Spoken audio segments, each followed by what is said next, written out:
Salut à tous les bridgers et bienvenue sur ma chaîne Bridgemania. Ouverture de un pic qui promet 12 points et 5 cartes à pic de mon adversaire d'Est. Je possède 6 cartes à trèfle. J'ai 6 cartes à trèfle et au moins 11 HL. Je peux donc intervenir avec 2 trèfles. Alors peut-être qu'il y en a certains qui pourraient faire un sans atout parce qu'ils possèdent l'arrêt. Donc il faut un arrêt demi, il me semble, ou un double arrêt pour pouvoir faire un sans atout. Moi, je vais faire juste 2 trèfles. Ok. 2 piques, donc soutien. Alors là, ici, le 2 piques, il peut être légèrement plus faible. Parce que là, ici, légèrement plus faible que le 2 piques traditionnel qui promet 6-10 points de distribution. Parce que là, on est dans des enchères qui sont compétitives. Et 2 piques, ça peut juste se faire avec 3 cartes à pique et un tout petit peu moins de points. Alors pas exagérément moins, mais 5 HLD, c'est tout à fait possible d'intervenir avec 5 HLD pour juste indiquer le fit. Et de l'autre côté, on met 4 cœurs, très bien. Donc cette enchère 4 cœurs, qu'est-ce qu'elle promet? En fait, elle propose de jouer la manche à cœur plutôt qu'à pique. Alors, est-ce que ça change quelque chose? En fait, oui, ça change quelque chose parce que en fait, si vous êtes dans des fits 4-4, c'est un petit peu mieux que des fits 5-3. Ça veut dire si vous trouvez une majeure quatrième avec une distribution 4-4, c'est un peu mieux ça que une distribution 5-3. Pour quelle raison? Imaginons que West il possède 4 cartes. Là en fait on a un fit 5-3 par rapport au pic. Donc on peut faire des extra gagnantes. En gros on peut faire des extra gagnantes ici par rapport à pic. Alors c'est important je pense surtout pour quand vous faites des chelems. Mais c'est légèrement préférable de choisir la distribution 4-4 plutôt que 5-3. Donc on va passer. Donc le partenaire est choisi 4 piques, parce que soit il n'est pas fité, soit il n'a pas 4 cartes. Et on y va pour jouer ce contrat de 4 piques. Alors, quelles couleurs ont été mentionnées? Les couleurs qui ont été mentionnées, c'est les piques et les cœurs par nos adversaires. Donc, on doit choisir entre trèfle et carreau. Alors, lesquels on peut choisir? Moi je vais choisir, alors le roi de pique peut faire salver, l'as de trèfle peut faire salver, l'as de carreau peut faire salver. Notre partenaire ne va pas avoir grand chose. Si jamais il a un roi de carreau, peut-être que ça peut couper par rapport à pique. Alors je vais espérer ça. Donc je vais faire l'entame de l'as de carreau pour voir ce qui se passe et regarder le mort. Ok. Donc moi je compte pas du tout sur mon partenaire pour pouvoir reprendre la main. D'accord? Je sens qu'on va faire la levée à pique, ça c'est sûr. La levée à trèfle, ça c'est sûr. Est-ce que c'est embêtant si je joue carreau? Pour moi, c'est pas embêtant. C'est pas embêtant puisqu'il prend tout. En fait, on lui a franchi sa longue à carreau.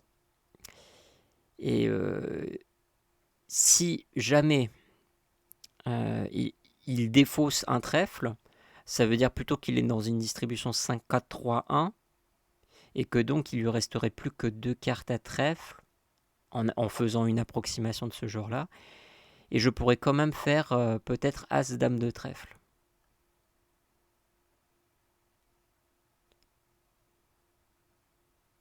Ok, je vais faire ça. Je vais faire carreau.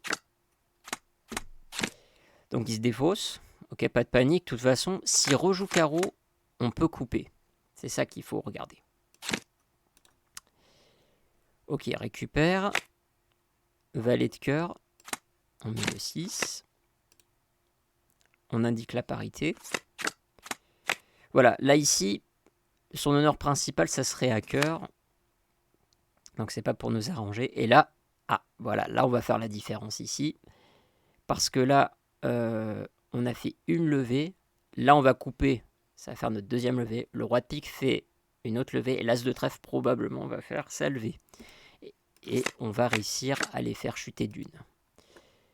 Ok, donc là ici, As de trèfle directement.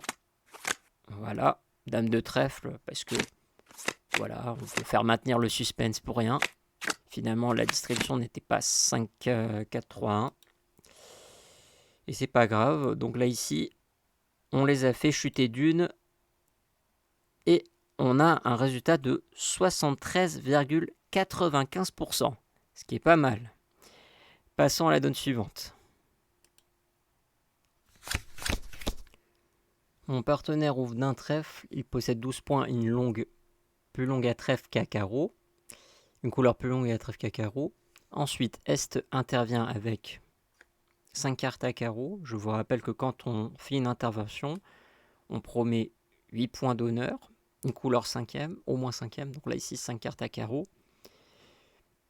Et là, je vais annoncer ma couleur à pique, parce que je vous rappelle que quand on a 5 cartes à cœur, 5 cartes à pique, on nomme la plus chère un pique. Et voilà, 3 carreaux. Est-ce que ça veut dire que tout est perdu? Non, pas du tout. Je vais juste contrer, parce que le contrat de 3 carreaux ne me satisfait pas. Je vais contrer. Mon partenaire va choisir les piques. Ok. Alors quand même, je veux quand même spécifier que j'ai quand même plus de cœurs, que j'ai aussi des cœurs. Donc c'est lui qui choisira le contrat à la fin. Donc je mets 4 cœurs. J'ai envie de jouer une manche, parce que là ici vous voyez, on n'a aucun point perdu dans les couleurs. On a 2 As. La dame n'est pas dévaluée parce qu'elle est accompagnée avec l'As. On a un bicolore 5-5. On compte 2 points de distribution là, 1 point de distribution là. 4 cœurs. Et après, c'est lui qui choisit. Soit il passe, soit il fait 4 piques. Et là, il préfère donc le contrat à cœur. Et on y va. Ok, on fait notre plan de jeu. Donc à cœur, ok, c'est clean. On a double fit. Hein. On a le fit pique avec 8 cartes et le fit cœur avec 5 cartes. Avec un fit 9e. Ok, donc là ici je mets carreau. Attention de ne pas se faire carotte. Alors là c'est un peu bizarre, là ce retour. Un peu bizarre.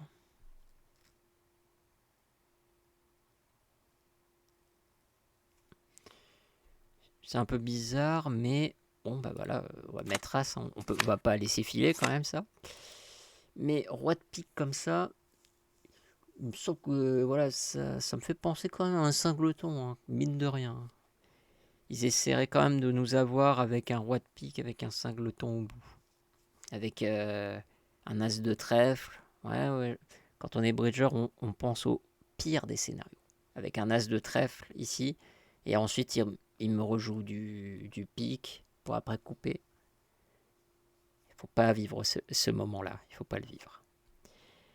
Alors on va, pour ne pas vivre ce moment désagréable, on va juste se contenter donc de battre les atouts là.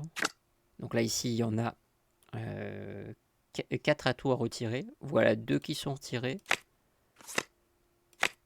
Un troisième. Attention, il ne faut pas oublier ce quatrième là. Voilà. Donc on risque pas de se faire couper.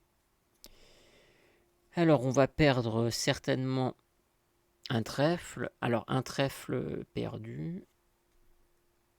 Et on va essayer de ne pas en perdre plus que ce trèfle là. Voilà. Il a jeté trop de piques. Voilà, il a jeté le 10 de pique. Il n'aurait pas dû jeter ce pique là. Ça m'a un petit peu avantagé. Ce qui fait que ces 2 cartes là maintenant elles sont affranchies. Alors est-ce que je fais un coup? Non, on va pas faire le coup. As de trèfle. De toute façon on fait le reste.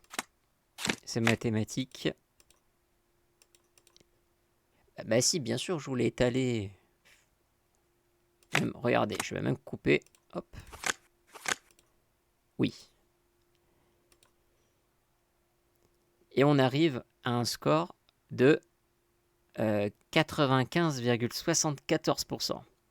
Passons à la donne suivante. Alors, j'ai 18 points, une main 4-4-3-2. Alors, qu'est-ce que je fais? Alors, on rappelle les paliers. Un sans atout direct, c'est 15-17 points. 200 atouts directs, c'est 20-21 points. Et donc on a deux intervalles qui n'ont pas été nommés, 12-14 points et 18-19 points. Pour avoir 12-14 points, on ouvre d'une mineure, puis ensuite on repart à 1 sans atout. Et ensuite, si on veut faire 18-19 points, on ouvre d'un en mineur, et ensuite on fait 200 atouts. C'est ce que là, on va faire ici. Donc on va faire un trèfle. On va commencer par faire un trèfle. Un carreau de mon partenaire. Ok. Alors,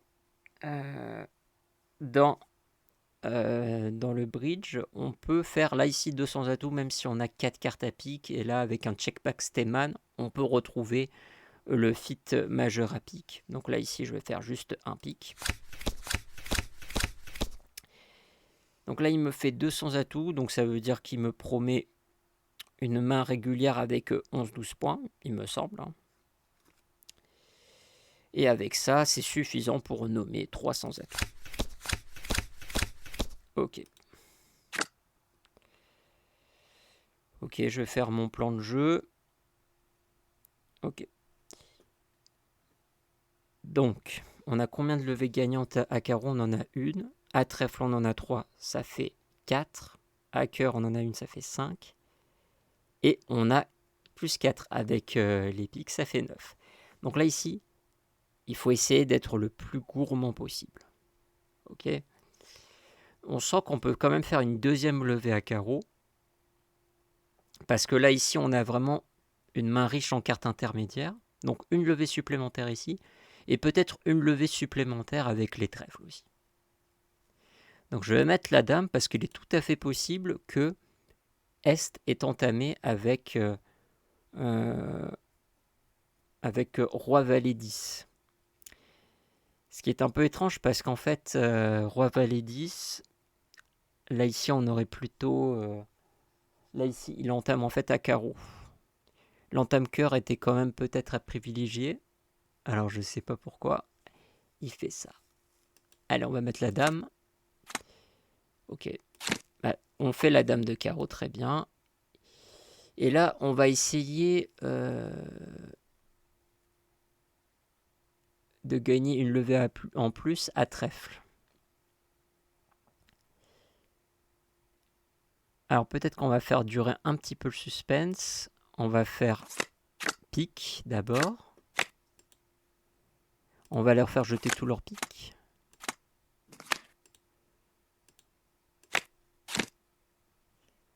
Alors, est-ce que l'autre... Ça ne nous intéresse pas. Ça va pas nous aider. Et ça peut peut-être les conduire à la mauvaise des fausses.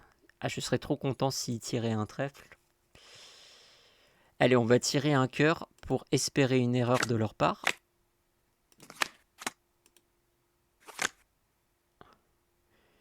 Ok, je peux pas en faire plus de toute façon, donc on va mettre cœur ici. Ok. Et là, on va essayer de faire un trèfle de plus.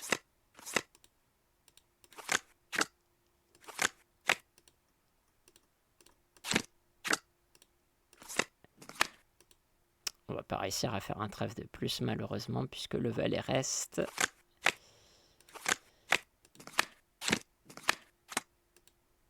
Et on s'en tire quand même avec une levée de plus. Et on arrive à 75%, ce qui est quand même pas mal. J'espère que cette vidéo vous aura plu. N'hésitez pas à vous abonner pour me soutenir. Et moi, je vous dis à une prochaine fois. Et bon bridge!